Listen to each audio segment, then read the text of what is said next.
I've been wanting to take in more shows from Kai, who was famously in Falling Into Your Smile. And I also finished watching As Beautiful as You, which starred him as well. And I have been told a lot more than once that Arsenal Military Academy was definitely a must watch if you want to find more work from him. And I got into this show, and let me tell you, it has been effing up my sleep schedule ever since I started watching this damn show. And I have never enjoyed a love triangle as much as the one that this show presents. But I have to talk about it some more.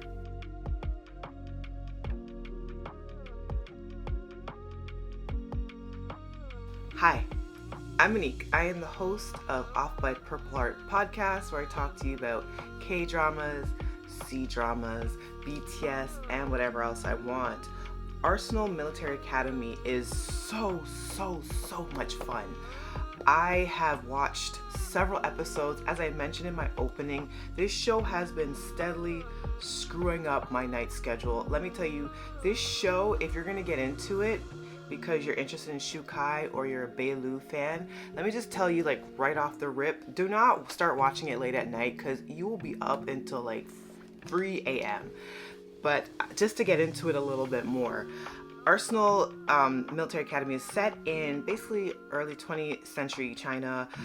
It's a military academy dealing with a lot of training of young male students, and there is a lot of side quests and missions, a lot of intrigue and suspense within just the four walls of this academy and just how the men interact with one another. But the real interesting part of the show is that it also does a lot as far as commentary with Japanese occupation and Japanese occupiers, goes into the Chinese resistance. There is a lot about bringing justice and social justice, and it tackles a lot of themes with a lot of rising tension well, but also injecting a lot of humor along the way. And there is romance, which is something I'm definitely going to get into as I talk more about the show. But the central story stars Shi Zhang, who disguises herself as a male student to get into this academy that was once defunct for several years but was opened back up. And she disguised herself as a male student, and specifically her deceased brother, who was 2 years older than her, and she had a very close relationship to him. He actually, a couple of years prior, wanted to join the academy. He unfortunately had an untimely death, and that really depressed her, and it put her through a lot. And I think her initial motivation into getting in was honoring the memory of her brother. It becomes a little bit more later on in the series that you see that her motivations start to change, mainly because of the circumstances that she goes through, of course, with the Chinese resistance, and her becoming more radicalized as the show progresses, and her obviously getting that innate sense of justice. And she overall is a pretty strong character who genuinely loves her country and wants the best, and that becomes more the motivation than just honoring her brother's memory, but which was already pretty honorable in itself. So her motivations were pretty clear in the beginning as to why she joins the academy. But damn, does she have a fine dance that she has to proceed with in keeping her identity a secret. I think the main cast is so fun. I have to say, Kai, I really enjoyed him in Falling Into Your Smile. I had a lot of criticisms about that show, but he really does have that kind of X factor / swagger to him. The amber eyes helps a lot too, but I think in this show he really excels. He kind of plays like this bad boy rich brat who has a lot of substance underneath. Like, he uses humor as a self-defense mechanism a lot, and he's one of like the first central players that Shi Zhang, played by Bai Lu, interacts with, and their relationship is very cat and mouse, Tom and Jerry. But you quickly discover within the show that he falls for her and falls for her tenacity. And I actually think the way that Shukai plays this character, I don't think he would have given a good goddamn whether she was a man or not. He figures out very early on in the show, so it's not really spoilers that I'm getting into as of yet, that he discovers her identity, but he does figure it out pretty quickly. He's pretty observant, and they end up having to bunk together, so she at times isn't the most savvy. So it's very easy for him to put two and two together, and just all the hijinks that ensue, it's just a lot of fun. The love triangle is so fascinating to me in this show, and I guess this kind of is getting into spoiler territory, but Shukai's character, Gu Yanjin, he obviously has a lot of feelings for Xizhang, and their cat and mouse rivalry turns into a deeper friendship and one of trust and a lot of teasing. But then there's also Junshan, and he is a really quiet, introverted character. He becomes very interesting as the series progresses, and he kind of rounds out the triangle. And funny enough, Shen is typically Xizhang's type. Like, that's the type of man that she's typically attracted to, and he's very closed off. Him and his brother as well are, I would say, they're not necessarily antagonists in the show. Like, Junshan is very much one of the main leads and protagonists in the show, but he does have a darker side to him, and as does his brother. Like, I would almost classify them as more like dangerous type characters. Like, they're type of characters you do not want to piss off, and you don't want to meet them in a dark alley. Let me just put it that way. So he's the quiet, strong type, but you catch him on the wrong day and he will F you up. So he's not one to trifle with. And there is this like simmering tension between Shen and Yanjin.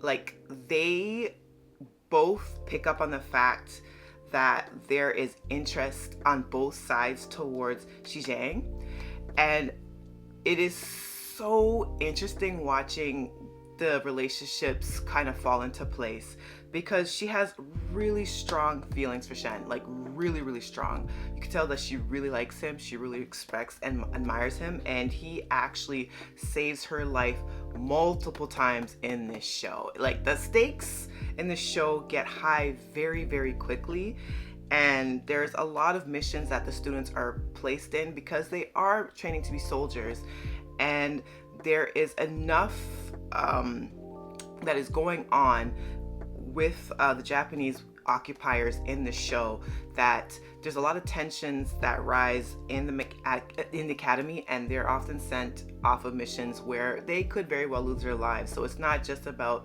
militarized training and being trained until you're like bone tired and like defeated in the mud. Like, you're putting your life on the line very often, and there's like real life circumstances.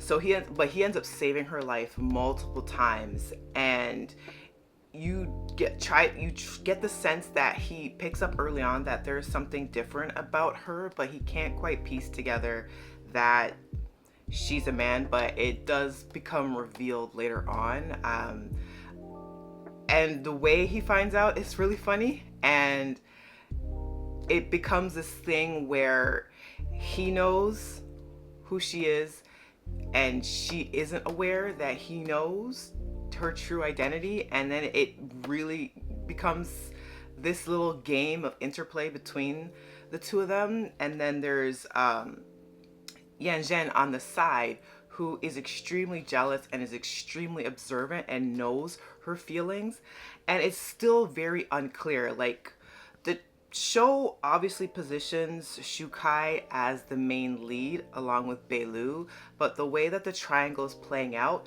I genuinely see chemistry on both sides, and I genuinely think I would be okay with either pairing.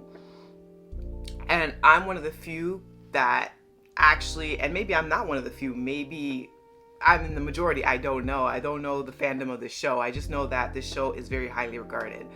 But maybe I'm one of those that thinks that like literally all three people should just be in a throuple together. I think their chemistry is so damn strong that I just want all three of them. Like the tension between Yanjin and Shen is just like chef's kiss. Like they're snarling at each other. They're very possessive over Xizhang, and she's kind of caught in the middle, and she doesn't really want to come to face with her feelings with either man for different reasons. Her relationship dynamic with both men are so different, but together they just have such great chemistry. And what makes it even more fun is that they're both so protective of her that when other students or other people in general mess with her, they both kind of band together and they're like, look, we may not like each other, but you're not going to mess with our girl. You will be dealt with, which is even more satisfying to see that she knows that they always have got her back. It's just so much fun.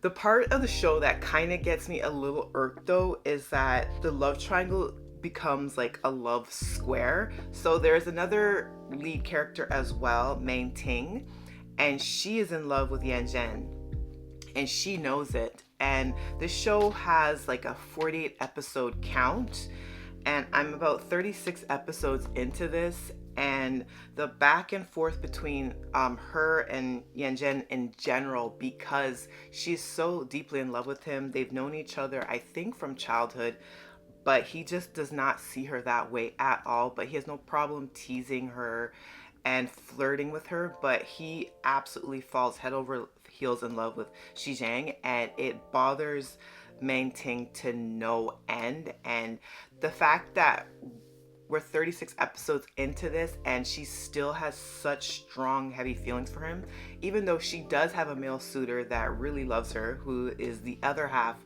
of the Shen brothers. She will not let that go. And to me, it just makes it a very messy love square. And I'm kind of like, where the hell do they want to go with this? But the show just has a lot of pieces to it that just makes it enjoyable fun, along with the action sequences. There's so much found friendships and found family within the academy as well. She makes a lot of friends. Like one of the first characters that she becomes friends with is like this country bumpkin that everyone makes fun of and doesn't take very seriously, but he becomes extremely loyal to her. And funny enough, he kind of falls in love with her persona as the sister. So as I said, she's pretending to be her brother while enrolled in the academy. But unfortunately, because she doesn't always cover her tracks very well, she does get into dicey situations. And to kind of explain away some of the more complicated situations that she gets into, she still goes by her actual name and identity as well. So she presents herself as both the sister and the brother at different times, and it's just like, comedy and hijinks ensue, and he kind of falls in love with her. So she technically has like 3 men that want to be with her, but all of it to me is believable, not just because Bai Lu is extraordinarily attractive, but just within the show, she's very charming, she's very charismatic, and she's just so enthralling that I get it. Like I don't look at her as like a Mary Sue, the type of characters that are written to be almost infuriatingly perfect, that every single person just has to fall in love with them just because they exist, and it doesn't really make sense as to what would be the drawing factor. With this character, it makes a lot of sense to me. The way she's written and the way that Bai Lu plays her is just filled with a lot of intelligence, and I just find the show super intriguing. And I can't get over like the bingeable factor of it. I'm telling you, like the past 3 nights leading up to me filming this podcast, my sleep schedule has been completely destroyed. I am so tired because I just couldn't put this show down. And I have other shows that I wanted to be watching and currently reviewing, and they all kind of get shoved to the side because I got so entangled in this show so quickly. It is so much fun. I cannot wait to come back and do like a follow-up podcast and tell you what my final thoughts are. But just give me a little bit more, and I'm probably gonna have that out shortly. But yeah, Arsenal Military Academy, it's another banger from Shukai. I probably should get more into his dramas. I'm still like number one Wu Lei fan. Like, I love me some Leo Wu. He's number one. I don't think anyone's gonna be knocking him off that pedestal for me anytime soon. But I'm loving Shukai. I'm loving a lot of his work right now. And a lot of the men in this show are fine. Dear God. Like, the Shen brothers even, like, let me not even get started. But yeah, I'm enjoying Arsenal Military Academy so much right now. Let me know your thoughts below. Have you watched this show? I know it's been out for a bit. I believe it was airing originally in 2019. Let me know your thoughts. Or are you curious and checking this show out after watching my very spoilery podcast? I have to say, any show that deals with a woman disguising herself as a man, I'm automatically intrigued by, and I just enjoy love stories where the man who ends up being the love interest, he's conflicted because he doesn't realize that the person he's falling in love with is a woman, and it's in a time period where it's very dangerous to fall in love with someone of the same sex, but he just cannot fight the feelings just because that person is just so overwhelming to them that it's just too much. Like, this show does this so incredibly well. It's just a lot of fun. And with the cliffhangers are really thrilling and they draw you in, but it's not to the point where it's like stress inducing. Like, it's just enjoyable, action-packed fun with tons of found family dynamics. It's just great fun. I really hope the show continues to do well. As I said, I'm at episode 36. Hopefully, going into the final episodes, it's gonna still be an enjoyable ride and I'm not gonna get annoyed. And plus, there's so much mystery that I haven't even tackled in this podcast. So yeah, let me know your thoughts if you're watching the podcast via YouTube. If you're listening via Spotify or Apple Podcasts, I love you. I appreciate you so much. I really do. I love you. I love you. I love you. Till the next episode. Bye.